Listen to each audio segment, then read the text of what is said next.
Trouver des alternatives pour assurer l'indépendance énergétique de l'Union européenne. 7 pays baltes et scandinaves ont annoncé ce mardi qu'ils s'engageraient à multiplier par 7 leur production d'énergie éolienne afin d'atteindre 20 gigawatts d'ici à 2030. Cela permettra de fournir de l'électricité à 20 millions de foyers.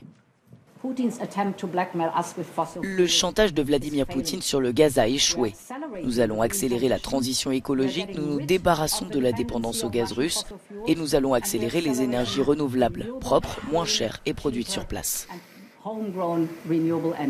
D'ici 2050, la capacité de l'éolien en mer Baltique pourra encore être triplée. L'Union européenne souhaite également réformer le marché de l'électricité afin qu'il ne dépende pas du prix du gaz. Ce chantage énergétique de Moscou a également relancé la question de l'augmentation des interconnexions énergétiques. C'est notamment le cas pour le gazoduc MidCat qui permettrait de relier l'Espagne à l'Europe centrale. La France s'y oppose depuis longtemps, mais le chancelier allemand souhaite relancer le projet, abandonné depuis 2019. Je suis favorable à la création d'une telle connexion. Il s'agit d'améliorer les interconnexions du réseau gazier européen aujourd'hui et à long terme d'utiliser ensemble l'hydrogène en Europe.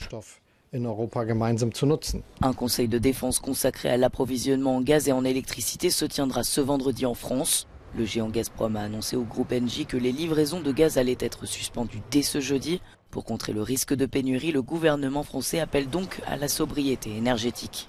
Nous devons consommer moins d'énergie chez nous, dans les transports, dans les commerces, dans les entreprises, dans les administrations.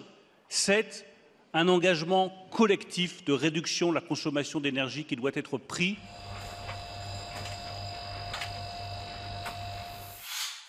La Première ministre avait également exhorté lundi les entreprises à agir pour améliorer leur consommation d'énergie, faute de quoi elles seraient les premières touchées par des mesures de rationnement dans les prochains mois.